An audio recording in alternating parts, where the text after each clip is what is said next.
It says Riley is in the waiting room. There she is. Okay.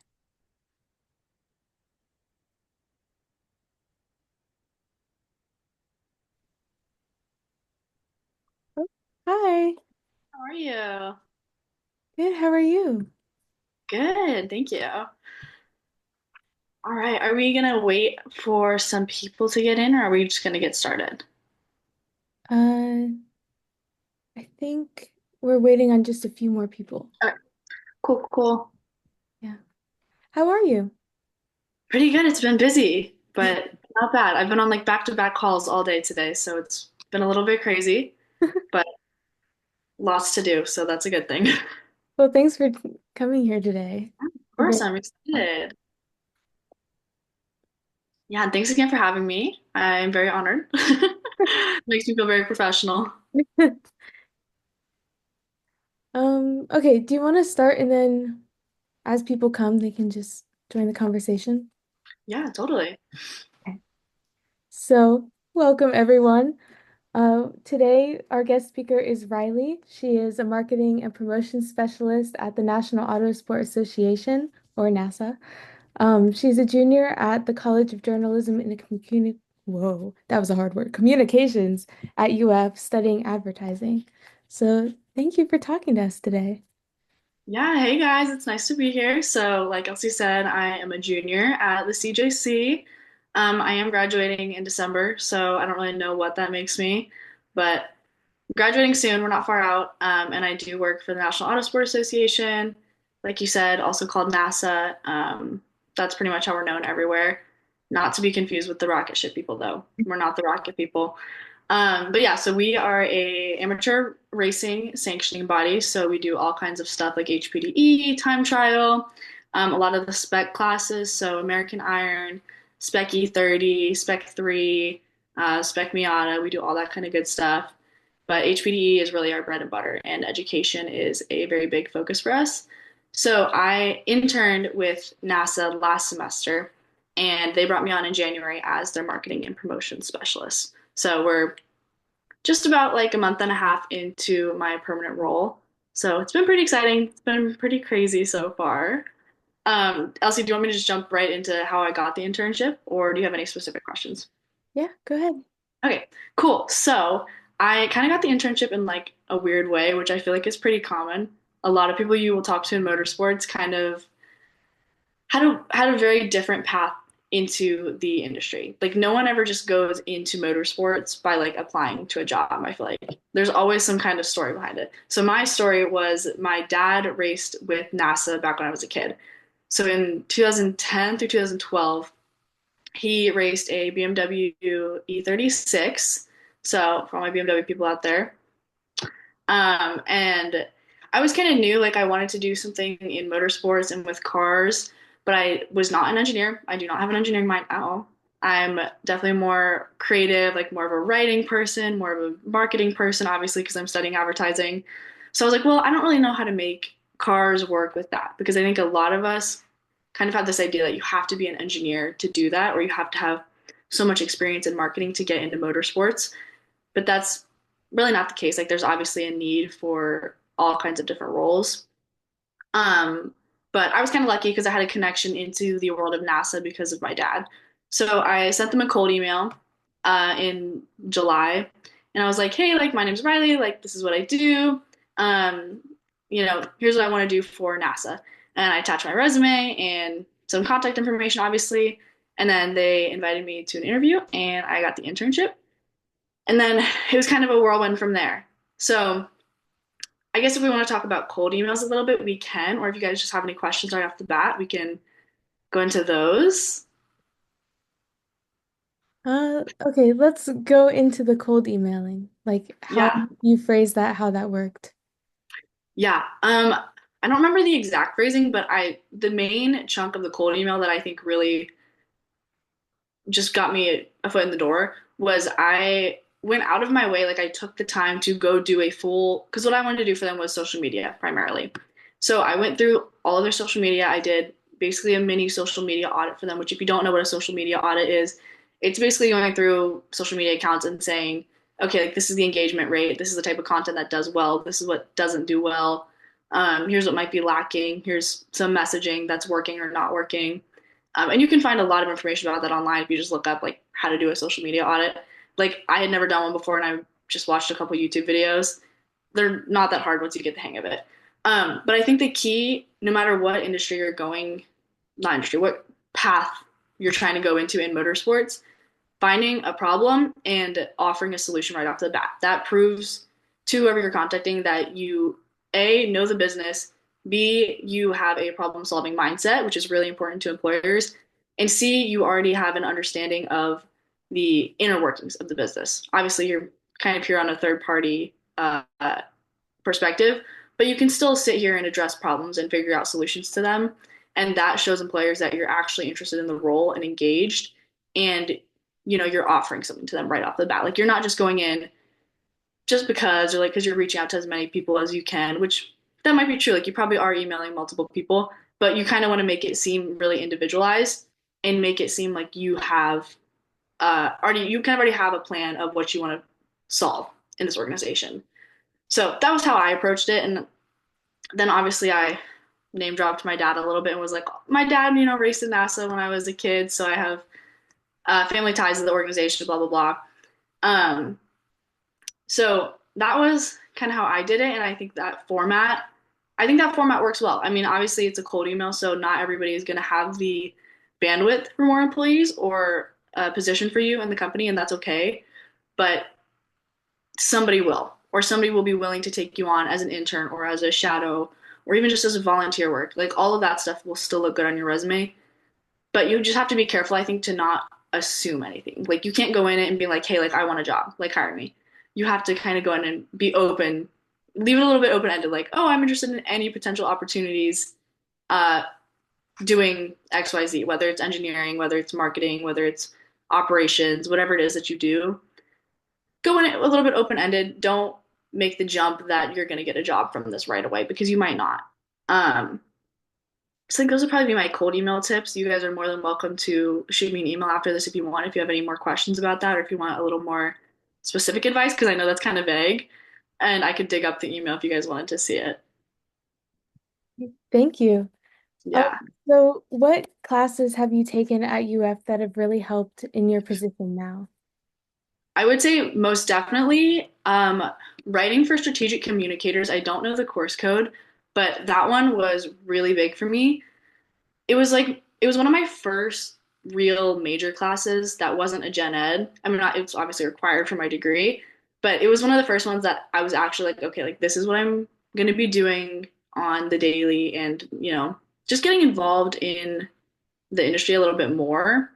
And we were doing so many hands-on projects, and I think that made a world of a difference for me because I think a lot of you guys can probably relate to just going through the concepts and you're just learning all of these things, but you don't really know what the day-to-day is going to be like at all. You really don't know what kind of projects you're going to be doing or how this applies. So that class was very helpful for me in visualizing how things are going to go. Even though obviously like, you're not going to be doing those exact projects, it gives you a better idea. And then I took branding last semester with Professor Wendells. I don't know if anybody has had him in here, but he is awesome. That class was really good. If you're in marketing, you will probably end up taking it. It's a great class. You really get a lot of insight, I think, into everything in marketing. I mean, you might not be a person who goes and does branding like I'm not, because I'm not a graphic designer, but I think it provides a lot of perspective about marketing. And we don't really talk about motorsports obviously in school because it's kind of a niche industry. But if you go into it with that lens of how could this apply to motorsports, you'll be able to see it. Right, that makes sense. So what other clubs are you a part of at UF? Yeah, that's a good question. So I am a part of Ad Society, which is basically a professional club for advertising students. And we do a lot of hands-on work. Like we did Ad Dash last semester. So me and this girl named Maddie, she's graduated now, but we spearheaded that a little bit. So Ad Dash, basically you go in and we assign you roles based on what you think you're good at, whether it's research or strategy or graphic design. And then you get together with your group and we give you, I think it was 6 to 8 hours, and you pick a company. we give you a brief, and you put together a mini campaign. So it's a really, really good way to actually do hands-on work. And I think that's super valuable. So Ad Society is a good one if you're in advertising. If you're not, there's other ways to get involved, I'm sure. But obviously, I know about advertising because that's where I'm in. And then outside of Ad Society, I'm also a part of Her Campus UFL, which is basically an online magazine for college women. So I'm on the editorial staff. I'm kind of a small role in there, but I just write weekly for them. I don't really have like a specific niche about what I write. I just like writing, so I do it for fun. Some articles are more inspired than other, and you can tell, but it's just a little fun thing that I do. So, um, other than that, I think that's it. I feel like there was one more, but I don't actually think there is. I think I'm just grasping at straws here. Those sound really fun. Okay, so who has been like a mentor to you, and what was a piece of advice that has really stuck with you? Yeah, I think for me, this is gonna sound so basic, but my mom is a huge mentor for me, obviously. I'm sure most of you guys can relate to that, or a parent of some kind. My mom is very motivated. So she's not a motorsports person at all, but she is so driven in her work, and that's always really inspired me. So leaning on my mom for support has been huge for me, and just trying to listen to her advice. I don't always like it, and I don't agree with everything she says, of course, but there are good pieces in there. Listen to your mothers. I know, terrible. Um, so just taking advice from people who are actually doing things. Don't take advice from people that you wouldn't want to be like. But if there's somebody who works hard and are doing good things, even if it's not exactly what you want to do, there's still value in that advice. Um, and then I want to say this person was a mentor, really, but I did an interview for her campus, actually. I interviewed a graphic designer, and she gave me a really good piece of advice at the end of our interview. And she said that as you start to go into your career, you need to just basically step out of your comfort zone. But you need to go do things that scare you and that you go, oh, I don't think I'm gonna be able to do this. And then you do them anyway. And that has stuck with me. It's been like well over a year since I did that interview, and I have never forgotten it. And that was how I felt when I started my internship with NASA. I was like, oh, like I don't think I'm qualified for this at all. Like as I'm sitting here like about to start this internship, like I don't think I can do this. But I did it, and now I have a job. So a lot of it is really going to be stepping out of your comfort zone and getting used to it. And like, yeah, finding mentors and finding people who will be there to support you. And NASA has been really good for me. My boss is a great mentor. Obviously, he's my boss. So, but he's been an awesome mentor for me and kind of showing me the ropes. So I think if you're lucky enough to be able to find a boss or a faculty member or a family member or anybody in the industry who can help guide you, they're going to be great resources for that. Right. Okay, so now here are some questions that people put on the little survey Yes. we sent out. So the first one is, as a NASA specialist, what are the hardest and easiest aspects of your job? I think the hardest is managing so many different projects because my title says specialist, but that's really code for I do a little bit of everything, which is kind of just how any small company works. I think there's 11 people in our national office, 10 or 11 people. So we're really small. So as you can imagine, there's a lot that goes on because we're a big company, but we're small in terms of our internal team. So I do so many different things, which I love because I have really bad ADHD, so my mind is kind of always all over the place. So I like being able to jump from project to project. Some people might not like that. But I think learning how to manage all those different things and how to navigate that, especially as a first job, it can be challenging, but it's fun. And then I would say the most exciting part is just getting to work in motorsports. Like it's really cool. Like when I get to tell people like, yeah, I work for a racing sanctioning body and I get to give them my whole little spiel about what I do. And like sometimes I'm just sitting and like I'm doing stuff in Photoshop and I'm putting in pictures of race cars and I'm like, wow, like this is really cool. It doesn't so far, I mean it might go away in a few years maybe, but right now it's still all shiny and new and it feels exciting. And there's just always really cool stuff.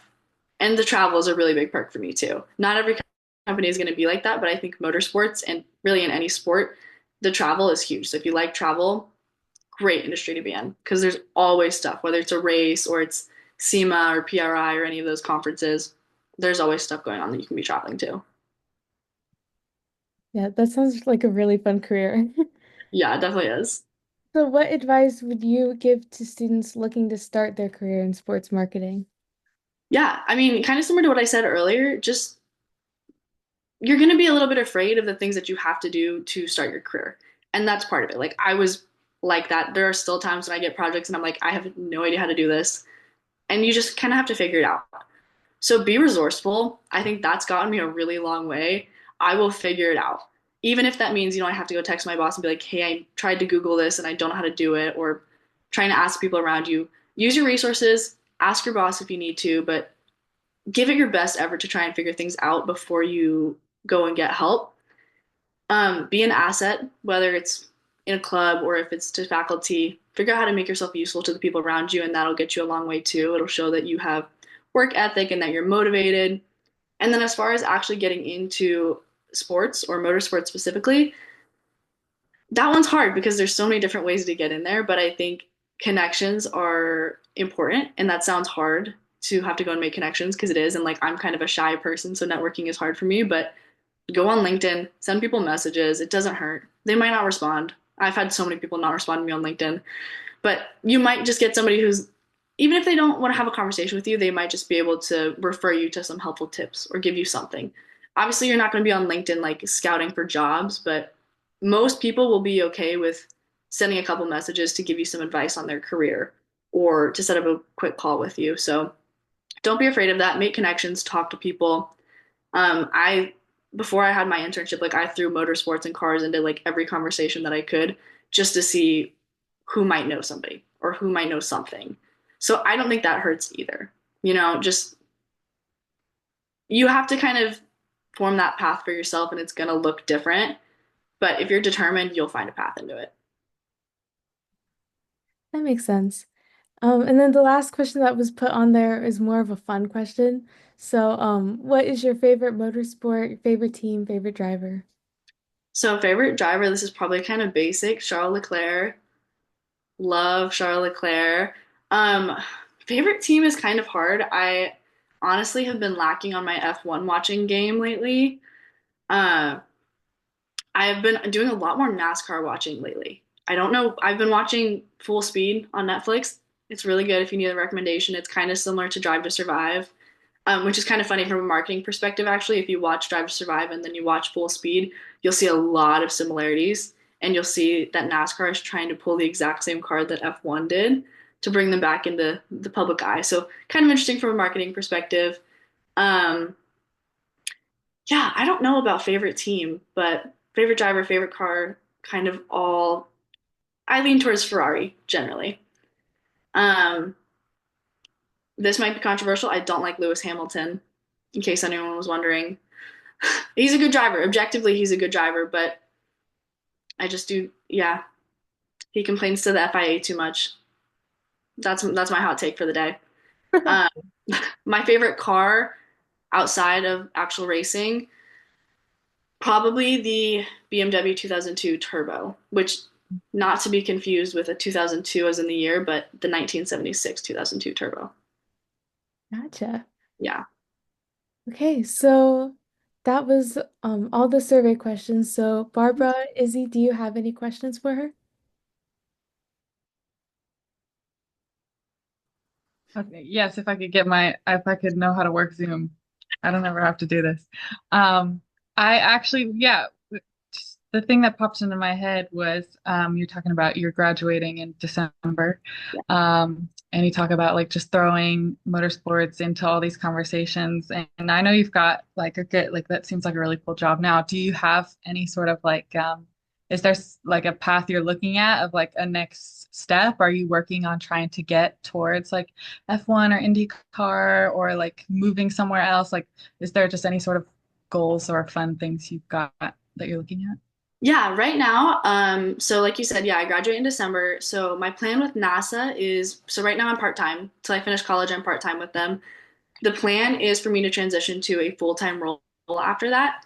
Um, they have a pretty low turnover rate with employees, so most people there have been there for quite a while. So hopefully I get some job security and some stability out of it, and I'll be there for a couple years. After that, I don't really know. Like I'd love to have a plan and be like, yeah, like I'd love to work for NASCAR, for IndyCar, IndyCar or any of those big racing organizations because that would be super cool. But I also don't want to like set myself on this 10-year plan, of, oh, I have to go work for this company because that's just not the way the world works. And I've had to experience that a lot of thinking that I'm going to go do something and then life just completely turns on its head and does something else. So I would like to do anything in motorsports, anything cool, whether that's staying with NASA, whether it's going somewhere else, you know, I'll figure it out. Right now, I got to focus on graduating. For sure. For sure. Is there any sort of like pipe dream particular role that's like maybe way far ahead that you've looked at and been like, oh, this is an interesting one I've heard of, like in any sort of. I really don't know. I think this is not really like a crazy dream role, I guess, but I think doing more of the athlete marketing might be kind of interesting. Mhm. Could be some areas that I would be interested in getting into in the future. But really, like this sounds so cliche. Growing up, like I wanted to work for NASA. And like it's such a small organization, but to me it felt so special because that was where my dad raced. So now that I'm doing that, it's like, oh, like this is the dream. So I gotta reassess my dreams and we'll come back and go to something bigger next.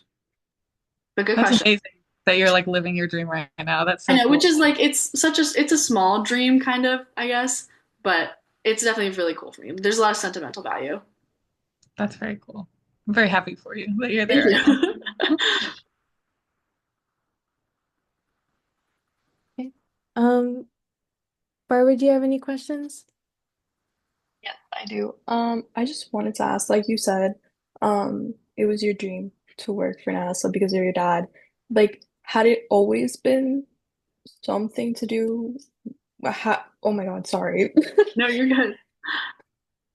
Sorry, I'm getting over a cold. You're fine. I'm getting I'm all old, so over I the feel place. you.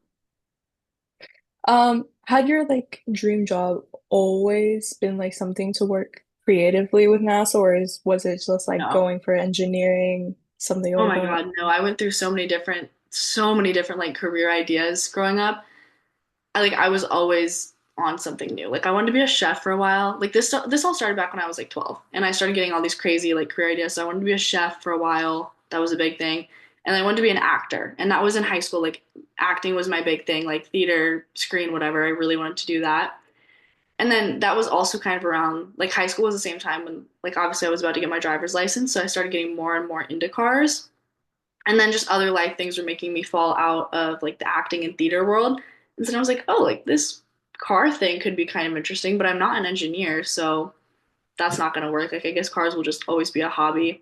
And then when I graduated high school, I kind of moved on from acting and theater, and like I obviously still don't do any of that now, but I went in as a finance major when I started college, and I was like, okay, I'm a finance major, like I'm not going to do anything with cars. So it was like, I don't really know, like it was kind of like I was always toying with it, like through high school and in the beginning of college, like I was always toying with this idea of working in motorsports or working with cars somehow. I just had no idea how I was supposed to do that as like a finance major or as an advertising major. So definitely was not always the goal for me. It's changed a lot. And I think the level of realisticness to that in my head has changed a lot. It's kind of gone from being something that was really unachievable to, oh, this is something I can figure out. And I think especially once you realize that the motorsports and really any sport industry, they kind of operate as their own little niche communities. So you need marketers, you need supply chain people, you need merchandise people, you need engineers, you need product development, you need brand managers, business ops, like literally anything you can think of. You need it all in like any motorsport or sport industry. So it's a little bit unique in that sense, which I think is kind of cool. But yeah, I've gone through so many different career things. So it's normal if it's not your only goal to work in motorsports or if it hasn't been something that you've had your heart set on your entire life. And a lot of people, like my boss was a production assistant and he kind of just fell into motorsports. So that happens too. People just don't even expect to work in it and they do. I mean, honestly, life throws crazy things at you. Like, for example, I'm a bio major. Like, working in motorsports has only been in my head recently. It's always been an interest, Mhm. but like, it's only been in my head recently We need a to actually, lot of medical people.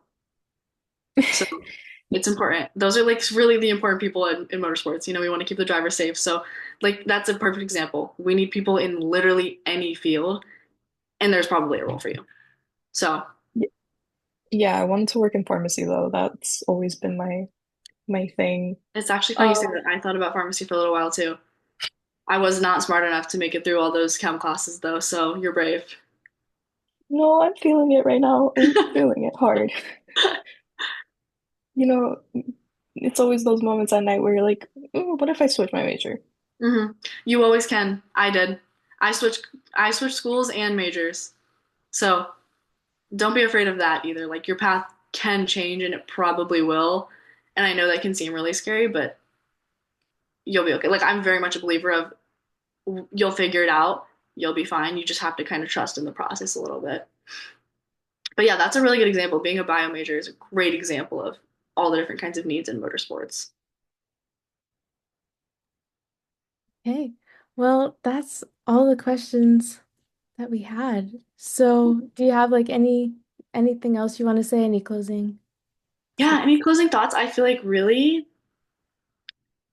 you just have to get out there a little bit. And it seems like a lot of the stuff you'll read and hear in motorsports in terms of finding a career is so vague. And I know I'm a hypocrite because everything I'm saying is probably super vague too.